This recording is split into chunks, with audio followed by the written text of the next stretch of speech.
then as a church, as COP as in Church of Pentecost, we believe in tithing. In other words, we believe in giving a tenth of all of your increase according to what Scripture says. So we believe very much in that.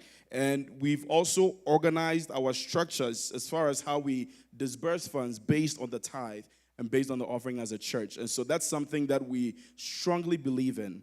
And so then for us, when the tithe and offering comes, that is where we spend the majority of our expenses. So then I will be going over that in a minute. But then the tithe and offering is the main vehicle through which we give. When we come to church on Fridays as well, we also give an offering on Fridays. That offering is for the local. When I say local, I mean it's for PIWC Albuquerque. And so in case we may not be aware, the way that the church is structured, the way the church is organized, we are a local assembly, and as a local assembly, we are a part of a district, which is El Paso District. And very soon, we're going to be part of Albuquerque District. Okay, we're paying attention. That's good. I was just checking. So then, as a local assembly, we are part of a district, and then the district is part of the area. So for us in Albuquerque, currently, we're in Texas area, but then we're going to be migrating from Texas to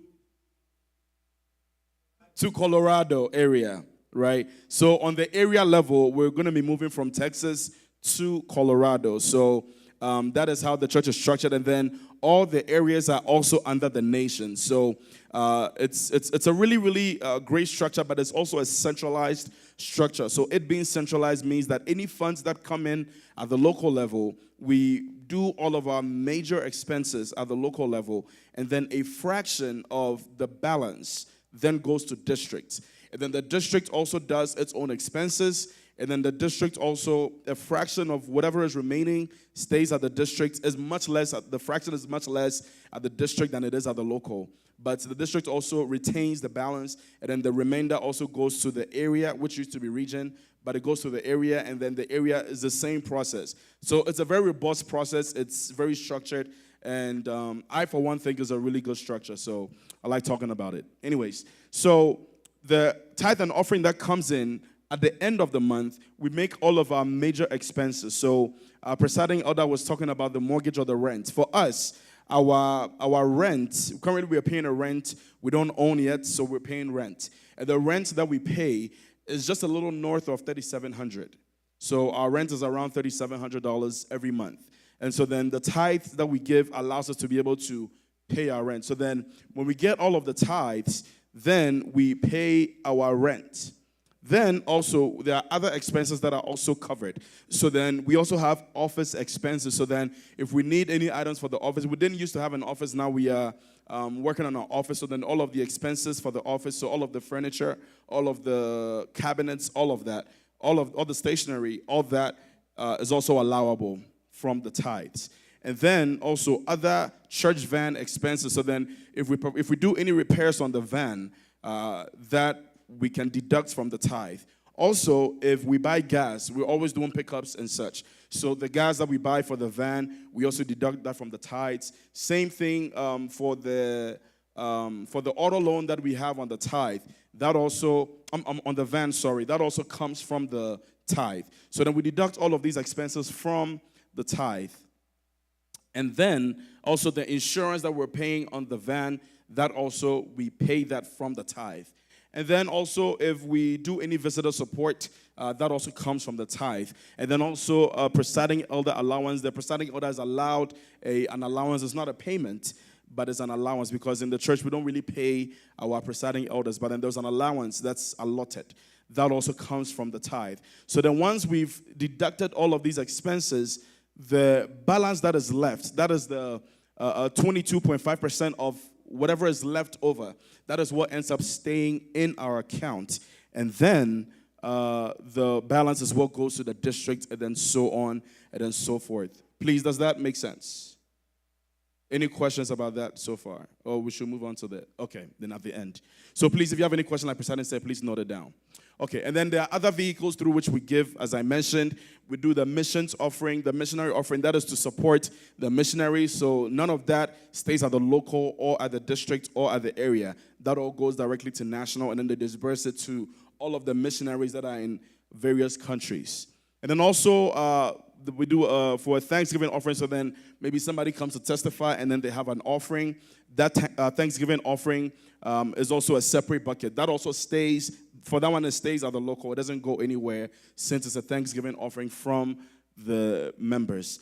And then whenever we do a local fundraising like we did in February, that also stays in the local. And then also, from time to time, we would have a ministry week. So the last one that we did was for the men's ministry. And then for the men's ministry, we raised an offering. So a fraction of that offering stays here, and then a fraction also goes to the area, and then ultimately to the national. So then whenever we do ministry offerings for any of our ministries, that's how the disbursement happens. And then the balance from this, that goes to the district, and then so on and so forth. Next slide, please. Okay, so some stats for us. So then I wanted us to do some quick math, but maybe I shall move on, because I wanted us to practice the fractions and everything, but maybe another time. But anyways, I had equations and everything, but maybe next time. Okay, so comparing our offering, so, it's a media team. Okay, maybe let's do it. I didn't realize the cent, so let's do it. So please, the first one, if the first one came. I don't know if the first one came. You can't read my handwriting probably, so I'll talk through it myself. Okay, can you guys read my handwriting? It's not bad, right? Is it giving math teacher? So I just thought it would be something interesting. Oh, Ruth said no, it's not giving math teacher. Wow. Oh, because your dad is I see. Okay. All right. So just to kind of demonstrate how the tithe and offering is disbursed, okay? So then say all the tithes that we get in a month, let's say that's X, okay? And then let's say that all the expenses, all the allowed expenses that we do at the local level, let's say that's Y, okay? I see all the scholars are looking very attentively, nothing crazy. And then let's say that whatever remains at the local level, that's Z from the tithe. Okay, so then I have a little equation here. So I mentioned that 22.5% of the balance, that's what ends up staying. So then if we do X, which is the total tithe, minus Y, which is all of our expenses, and then we do 22.5% of that, what is left, that is what we end up retaining at the local level. So then every month, the money that stays at the local level, it's the LDF, which we call the Local Development Fund. It's all of the Friday offerings, and then any Thanksgiving offering that comes in. And then, of course, if there's a ministry offering that month, that also stays at the local level. But all the missionary offering, everything else goes. Is my math mathing? Or the math is not mathing? Is it mathing? Awesome. So then let's look at a quick example on the next slide. For the next one. Thank you so much, media team, for making it happen. So then I said that, for example, say that our tithe for the month, everything that we raise for the month is $10,000. If all the tithe we got in the month is $10,000. And then say that all of our main expenses, our major expenses, is about $5,000, right? Based on the way that the fractions will work out, we said that Z is what? 0.225 into brackets X minus Y. So then X minus Y, that's the difference between the tithe and then also the expenses. And then based on that, it's 0.225 times 5,000. And then that will give us 1,125. Please, I hope that I didn't mess up the math. If I messed up the math, please fix it on the back end for me. All right, so then this is what will end up staying. So from the $10,000, once we pay all of our major expenses, what we get to keep is the $1,125. And then what ends up going to the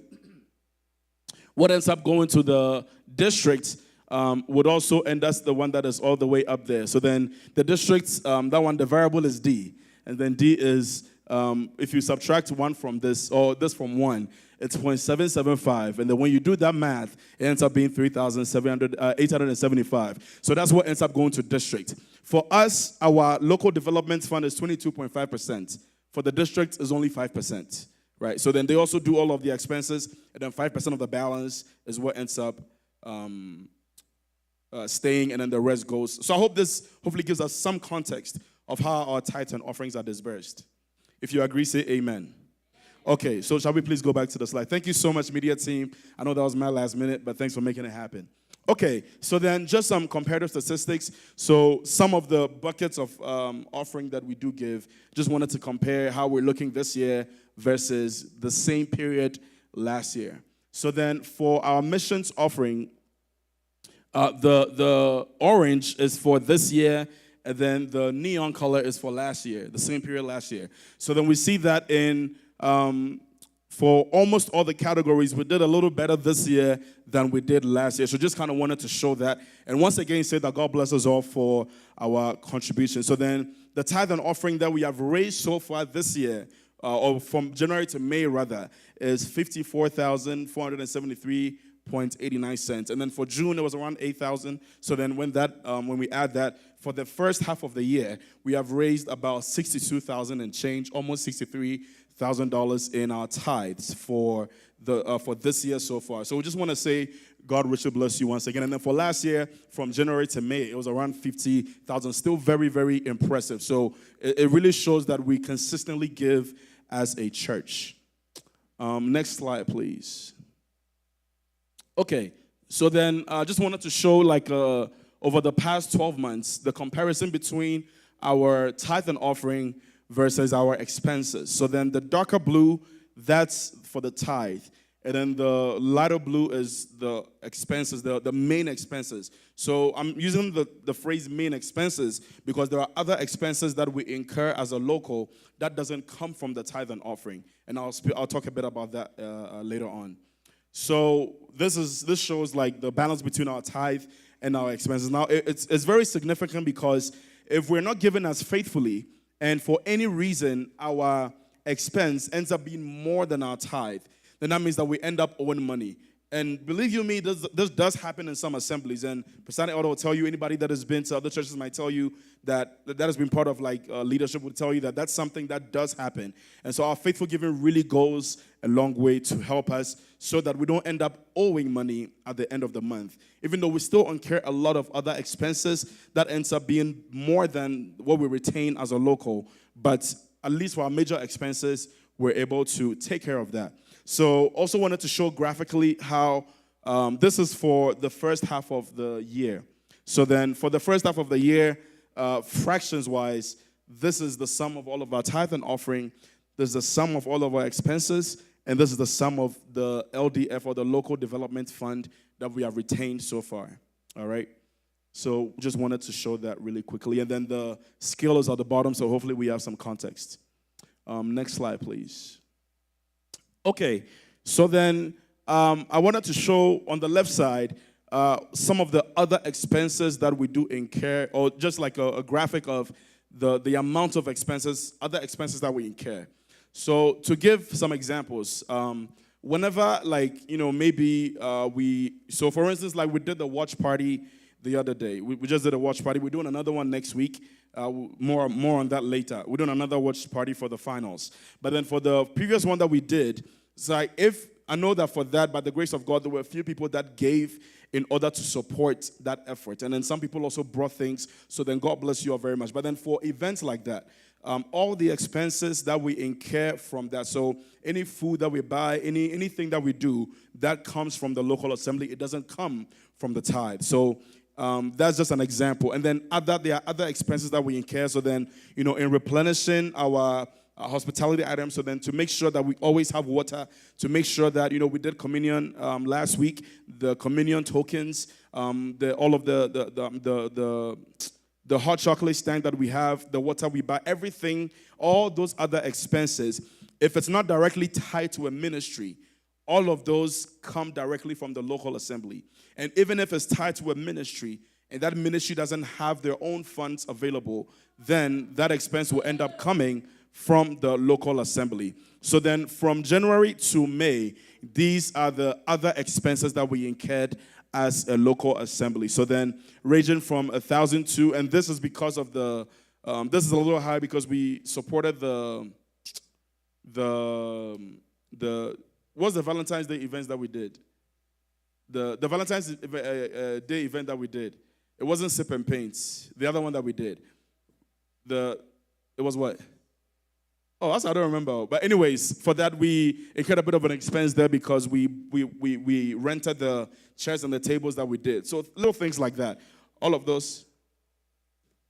Yes, and then also any instruments that we buy, like anything that we buy for the media team, all of that comes from the local assembly directly. So you can see how sometimes, so you know when we did the math for what ends up staying, right? If say we get 10,000 for the month, does anybody remember what the LDF was for the example that we did? It was about 1,000, something like that, right? It was 1,125. So then with that, we see that for January, for instance, the expense that we incurred as a local outside of the tithe and offering is even more than LDF. But then we do need to take care of those things that do come up, right? So then there are other ways that we also use to try to retain money as a local. So one of the things that helps is, I mentioned that the presiding order's allowance is one of the things that is allowed to be deducted from the tithe. So then for our presiding order, when Pastor Freddie was the presiding order, his LDF or his presiding order allowance went toward the missions offering. So then at least every month, if we didn't raise any missions offering, the presiding order allowance for that always went toward the missions offering. And then for our presiding order Hayford, we have like a discretionary welfare funds. And so that's what has been helping for some of the things that we buy for the instruments. And then also any visitation support that we do that is separate from the visitation support that is allowed. Because that visitation support that is allowed is, that one is for visitors that come in. But if we do any visitor support for the membership, that comes from the presiding order support. So that's what has been allotted for that. So then some of these things help in addition to our LDF that we do have. So just kind of wanted to give some context for that. For the fundraising that we did in February, like I mentioned, we raised about 12,227, and we incurred all the things that we said we're going to use the money for. We have used it for them. We would all notice that there are 2 new classrooms for the Kingdom Kids. And so then the construction for that, thanks to our brother Benny helping with the construction, all of the things that we bought and everything that went into that we're able to do that because we're able to raise these funds. And then in addition, we also bought some new TVs for the rooms, and then a few things that we bought for Kingdom Kids tied to that project that came from the fundraising that we did. Also, we had mentioned that the windscreen of the van, we needed to replace it. It's been replaced now. And so you notice that there's no more crack in there. That also we're able to expense from this. And then some other office expenses that we also incurred, all of that we're able to take that out of the special funds that we raised. And so then when we deduct all of the expenses, when we add up all the expenses, it comes out to about 8,715.39. And so then the balance of that difference, which is about 3,000 and change, that is all in our account and is untouched. And it's only going to go toward, well, we said we are going to use it toward special projects, and we've used it for that. So the balance, the dealership is still discussing exactly how that will be dispersed. But then maybe President will talk about that later on. But then that balance is still there. So then God bless us once again for our contributions. I think I got just a few more slides and we're done. So here I wanted to show what the ministry balances are, And from the last ministry day that we have, which was Pemen, all of the offerings that came summed up to 945. So that's what it's showing for men's ministry. Unfortunately, men's ministry didn't have any accounts before, and so then this is what we are using to start the men's ministry account. But then a fraction of this still has to go to the nation, and that's yet to be deducted. So then once that happens, then it will be reflected in the balance for the men's ministry, and we see the balances for all of the other ministries. So this is what I meant by if any ministry incurs an expense. If the ministry has money, then the money comes from the expense, from their accounts directly. Accounts as in from their records. We don't have like separate bank accounts for that, but it just comes from their record. And then if they don't have money, then it will come from the local if it's an expense that's required. So then that's how the expenses work out. So I just kind of wanted to show this as well, so we have an idea of how much money each in the future. So just kind of wanted to show that. And then I think this might be my final slide here. So then, looking at all of the expenses that we, or all of the different buckets of monies that we have, the actual balance that we have in our account now, as of July 1st, so it's not including the monies that have come in now, but as of July 1st, all of the 1,841.64. So I mentioned that the fundraising balance is about 3,000-ish. So when we take that out of this, then that's the money that is not allotted to any ministry. That is money that is available for any other expense that we need to make as a local, right? And also the welfare funds that comes from the presiding order support is also not a part of this, right? So then that's money that we have. Like if something was to come up and we needed to spend money for something, that's how much money we have, that if we spend it, it won't touch any of the other funds that are available. So just kind of wanted to show a snapshot of that as well.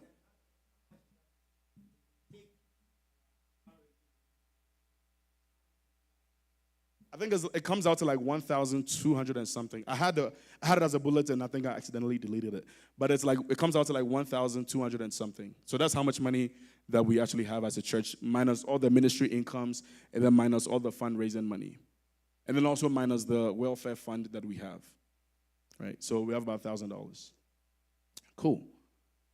And yeah, with that, I want to say thank you for your time, and this time I'll take any questions that anybody has. And then for the general open forum, presiding elder would help with that as well.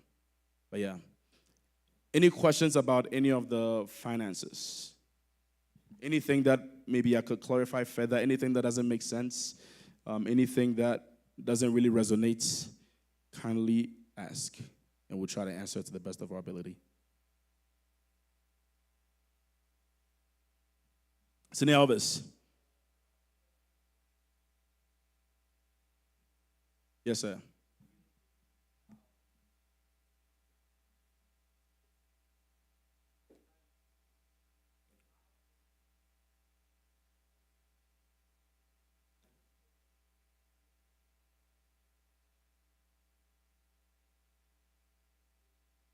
Because I wasn't clear on that.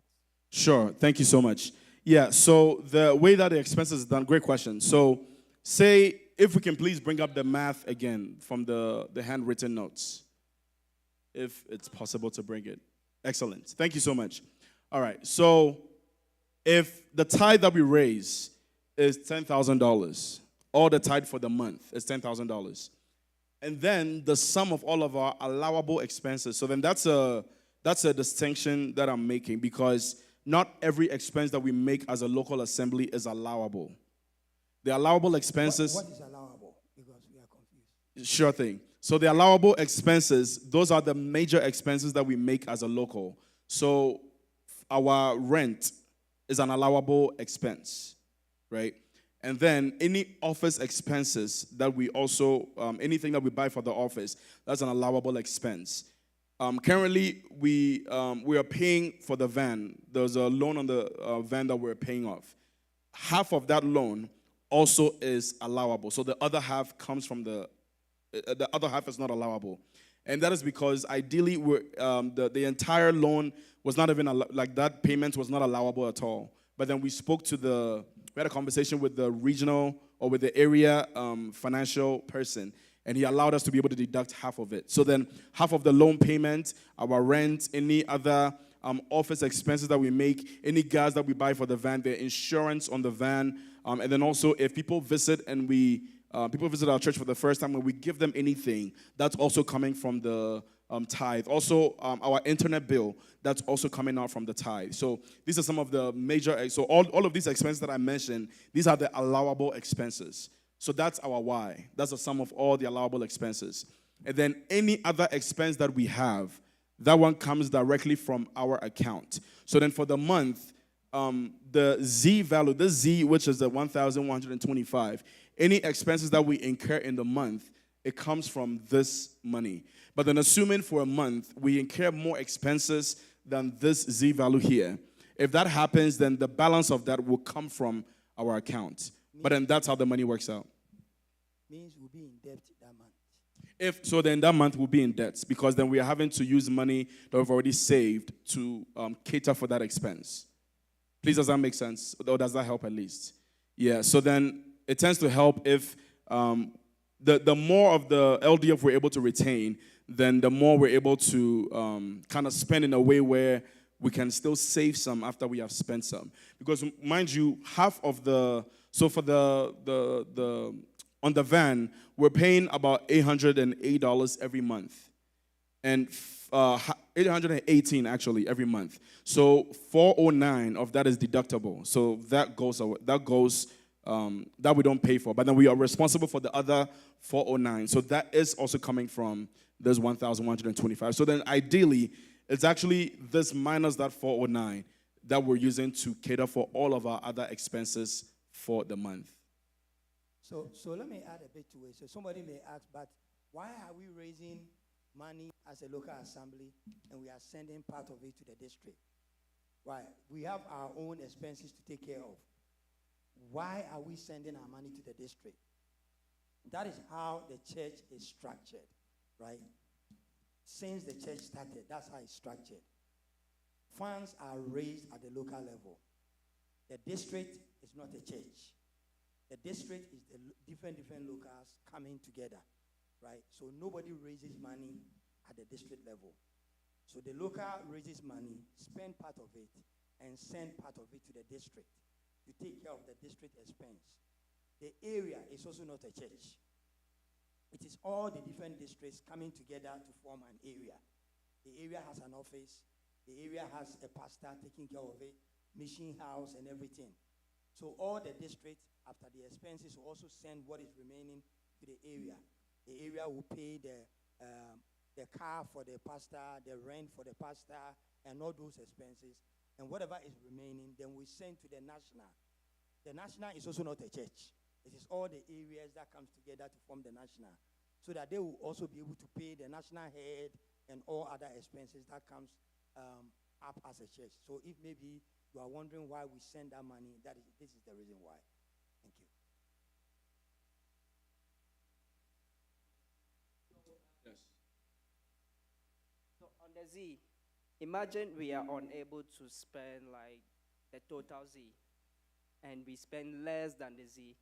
What happens to the rest? Do we keep it or send it to the area? We keep it.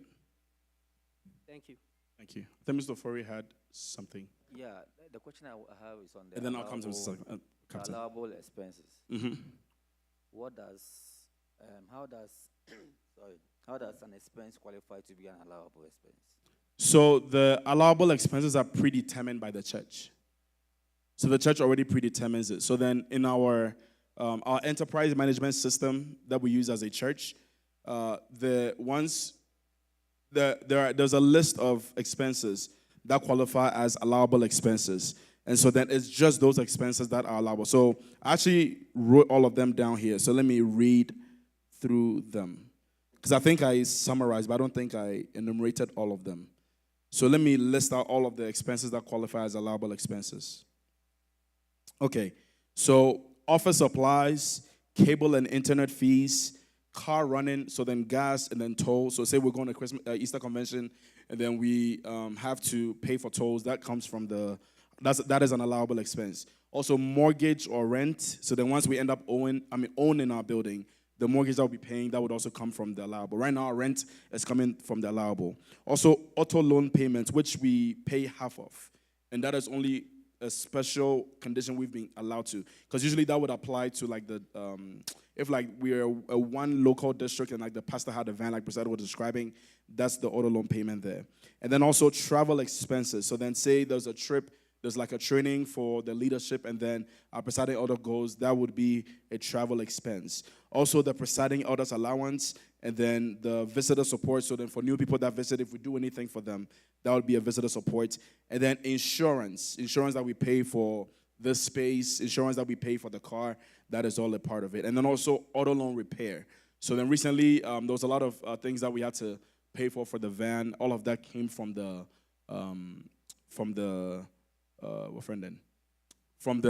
allowable expense, from the tithe. Yeah. Please, does that help? So it's just these items and nothing else counts as allowable expense. But it is pretty, like the bulk of our expenses do fall within this allowable expense bracket. So, yeah. Captain. Yeah, thank you very much. I think in your explanation, if we go by what you're saying, I think, the second on the list is the car payments after the rent or mortgage. Yes. But I do remember there was a time that we had a fundraising to pay off the van. What's the status update on that van? Because I think taking care of that, we shouldn't receive that as an expense moving forward. Yes, sir. So thank you so much, Captain. So I think when we raised the funds in February, I think we mentioned that a portion of it might go towards like the van repairs. But for the van, like payment of the loan that was on the van, at the district level during our Christmas convention, that was one of the things that was attached to the funds that we raised as a district. So then the idea was that if everybody in the district was able to meet their pledges, then a fraction of all of those pledges that we've collected will be able to go toward paying off a fraction of the van. And so then that is still in works, because I think the district is also working out some things. Please, do you want to add anything, Presiding? Yeah, to add more to it, it was something that we were hoping for, that it will happen to ease the burden on us when it comes to paying for the van. But unfortunately, most people who pledged, they've not paid the money. Yeah. People pledged, they haven't paid. And even our own local assembly, there are some pledges that people are yet to redeem. We can't say it's intentional, but sometimes unforeseen situations happen. People pledge, and now it becomes a problem. You have to give them time to be able to pay. But the other thing that is also happening is now that we are moving away from El Paso district, the van is for us. It's likely the money for paying off part of the loan will not happen. It may not happen, because just as people in our local assembly pledge and they haven't paid, El Paso to people who pledge, they haven't paid. Las Cruces, people who pledge, they haven't paid. So it has become a problem for us. To be honest with you, the last meeting we had, this issue came up. Right now, it's likely the district might, and I'm using the word might, give us just 5,000. They might give us just 5,000 towards the van. And now we own almost 22,000 on the van. So the rest will still be on us. But we are trusting God that we'll be able to pay it off little by little, so that in about 4 or 5 years, maybe we'll pay it off. If God bless someone and the person wants to give us more money to pay it off, then we do that. So that's where we stand. So we are hoping that when people pledge, nothing will happen and people will stick to whatever they've promised to pay, so that we can move on. Thank you. Yeah, thank you. And then for more context on the van, thank you, Presiding. So one thing Pastor did for us was that Pastor did a refinance of the van.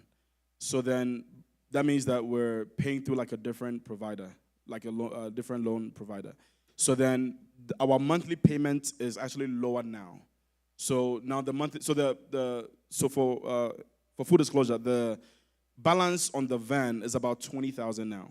That's how much we are left to pay off of the van. This is as of a few months ago. So then, based on that, the refinance is such that now we're paying about $700 or we're responsible to pay off about $771 every month. That's the payments. That's the monthly payment on the van now towards paying off with the balance on the van. But the one thing that we're doing is that Pastor recommended that we actually keep the $818 that we're paying. So then that way, at least every month, we're paying off a fraction of the principal, so that hopefully later on, like the interest, like we'll be able to beat down the interest. So then that's what we're doing for the van now. So that's ongoing. And so out of that $818 that we're paying, $409 is coming from the tithe, but then the other $409 as a local we are responsible for. And so then if at some point the Lord blesses us and we're able to raise some funds, or we're able to get some money from the district, for instance, and then it happens that we can pay off a fraction of the principal, then we can do that, so that even though we're still making the same monthly payment, at least we can pay it off faster. So maybe in the future, if the Lord blesses us, that is something that can happen. But as of now, that is one thing that we're doing that hopefully in the long term, it would help us to be able to take care of the van loan. So, please, does that help? Yes, sir. Thank you. Please, so any other questions or deliberations?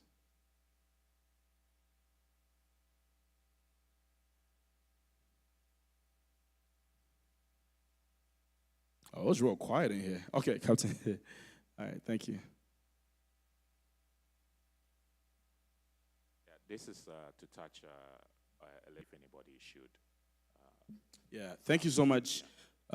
Thanks so much for that, Captain. Yeah, so that's a wonderful question, and that's something that's as far as coming up with like a comprehensive welfare system. That's something that we're still working on. But then, as a leadership, we've done a few things. So for one, we've had a few bereavements in the church. So then, for that, we have been able to support the families that lost a loved one. It was a family we had to take care of. So then, like that was like in a critical need. So things like that we do throughout the process. But then, as far as having a very robust welfare system, that's something that we're still working on. One thing that the leadership also discussed was that the church used to allow for welfare dues, but we don't do that anymore as a church. However, we can raise a welfare offering. So then that is something that we'll be doing, and then that money will be just for welfare activities. But then, if any immediate needs come up now, like with the bereavements that happened, we meet as a leadership, and then we're able to do something there. But then we're working on coming up with a robust welfare system, and I think we'll probably do that and also share with the church so that we're kind of on the same page on that. But yeah, that's a great question that we try to do. So as a local assembly, currently, we don't have any source of funds for welfare. Let's be clear on that. Right. So as he said earlier on, I opted to give out the presiding elder's allowance as welfare. So whatever money we have in the welfare account, it's rather the presiding elder's allowance that is there. Now, the structure we are coming up with is to, every month when we have communion service, we raise missionary offering. So as a local assembly, every quarter, at the end of every quarter, there will be one particular Sunday that we will raise funds specifically for welfare, so that we put it in that particular account. Because based on the church practices, usually if somebody is bereaved or somebody is in need like that, it is not expected that we will go into the general account of the church and pick money. There must be a welfare account where we have money there that we will use to support people. But as a local assembly, we don't have that. We are now instituting that with the presiding elder's allowance. So probably it might start either, I think we want to move into the new district first so that we are on our own. Then we can introduce that practice where every quarter we will raise funds and put it into the welfare account to take care of weddings, bereavement, somebody in dire need of financial support. Genuinely, the church must step in to support. We go into that account and pick money to support. So that is where we stand. So right now, let's say you have $100, $200 that you want to donate for us to put into the welfare account. It is welcome, so that we can have. I think based on the account that was given currently, we just have about $800 in the welfare account, and that is all because of the presiding elder's allowance. All right, so that's where we stand with welfare.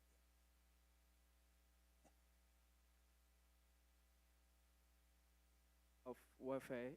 So I remember there was a time students were given scholarships, and I remember we were told to give our names to Antina. She's the one in charge of the scholarships thing.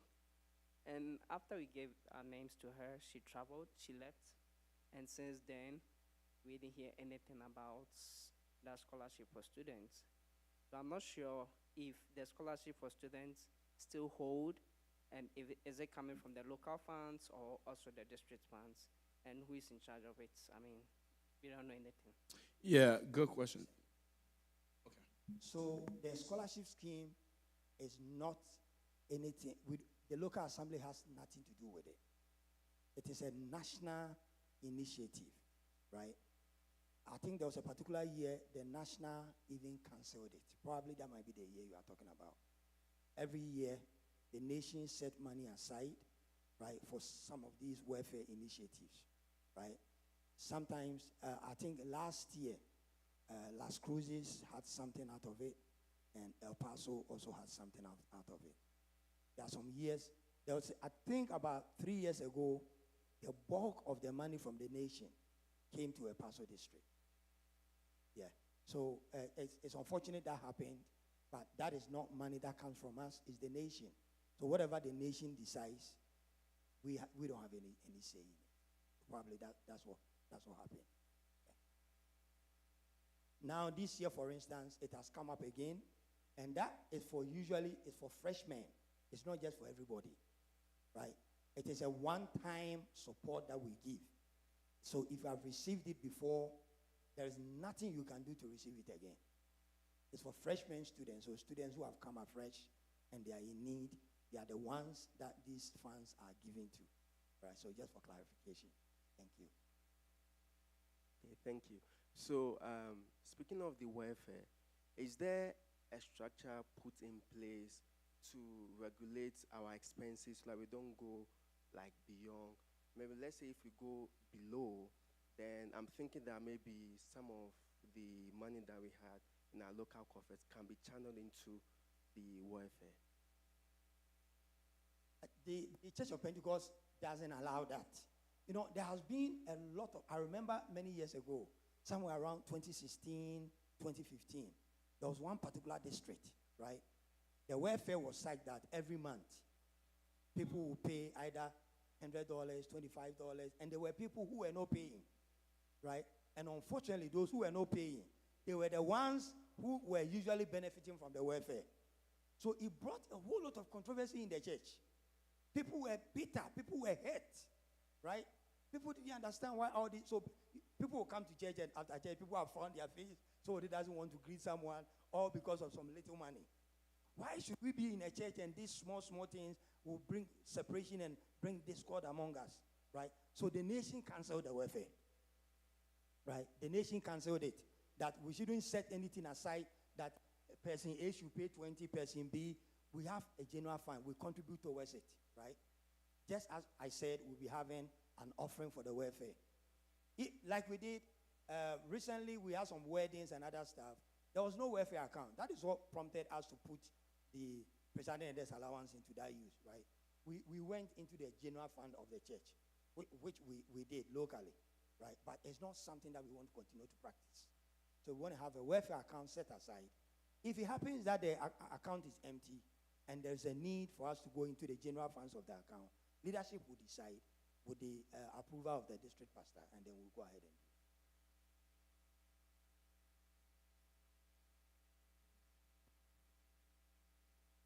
Just a quick suggestion towards that.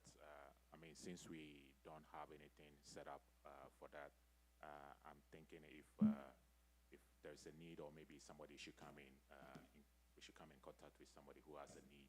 We can announce it, maybe contribute, and after that we can just retract some percentage of that and just put it into the welfare and help the person with that church contribution. That's just a suggestion I want to bring out.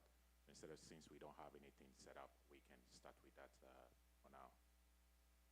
Thank you. That's a wonderful suggestion. That's a wonderful one. That's a good one. I think Man of Fire. Sorry, I was writing down the suggestion. Yeah, I also have a question. I don't think it's a question. When you were going through the account, I saw one. It was 0.00. Yes. The welfare account already has money in it. But it looks like nobody's asked a question about the one that was 0.00. I want to know how we can fund that account. Yeah, I think the 0. Youth and Pensa, yes. So that's ministry funds, right? So that's specifically for the ministry. So then it's a little separate from the welfare. So then I think in the past, like, we haven't raised offerings when we had like youth week, or at least we didn't keep records of it. So it's now that we're trying to keep track of everything. So I think youth week is coming up, I want to say next month or September or something like that. So then when that Sunday comes, we'll raise funds and then the youth would actually have money. Yes, sir. Thank you. And to add more to it, it is not every ministry that the church is responsible for their expense. Right? There are some ministries, the church is responsible for their expenses. If it happens that they don't have anything in their account, hospitality is one of it. If there is no money in hospitality account, the church must pay for anything that is needed. Children's ministry, if there is no money in children's ministry account, the church must go into its coffers and pay for every need of the children's ministry. If men's ministry have zero in their account and they need something, they are on their own. They have to find a way and raise their own money. The church cannot pay for men's ministry. The same way the church cannot pay for women's ministry. Because these are grown men, working adults that they are expected to be able to raise their own money, right? Workers Guild, the church is not responsible to pay for anything that Workers Guild is doing, unless on some benevolent level, and then the church will step in. Youth and Pensa, sometimes the church is responsible for it, right? If it happens that they don't have anything. So the various ministries that you don't have much money, you are on your own. You are supposed to raise money to take care of your activities. Well, once in a while, if it becomes necessary that the church may have to come in and help, leadership will meet, and with the approval of the district pastor, we will step in and help, if maybe in the form of a loan, and later on you pay back. Right? That's the way it works.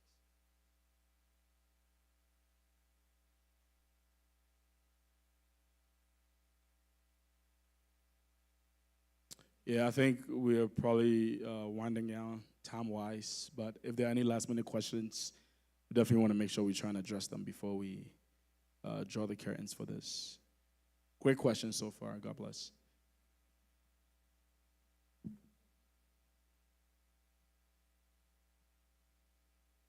My own question is, I heard about the presiding payment. I didn't hear about our spiritual leaders' payment. How did they do about it? The pastor. Oh, the pastor. Oh, okay. Yeah, so that is not handled on the local level. The pastors are all paid like through the nation. So that doesn't even come on our level at all. So since the pastor is a pastor for the entire district, there's no payment that is remitted to the pastor. However, the locals every month can do like a mission house support, which means that it's just some funds that the ministry wants to give to the local pastor. To the district pastor. So then that we can do, but that is not as far as the actual payments for the pastor. It doesn't come from the local at all. And for more context on the presiding elders allowance, it's actually $250 every month. So that's the sum of the presiding elders allowance. So it's not a payment for the presiding elder by any means, because in our church we don't pay any lay leaders. We don't pay. It's only the pastor that's paid. But even then, that is like control from way above us. So we don't have any control over that. But they are taken care of. And also to add more to even the presiding elders allowance, we don't determine how much we should pay our presiding. It's a structure from the national. It depends on your membership and how much people contribute, right? So presiding elders allowance, if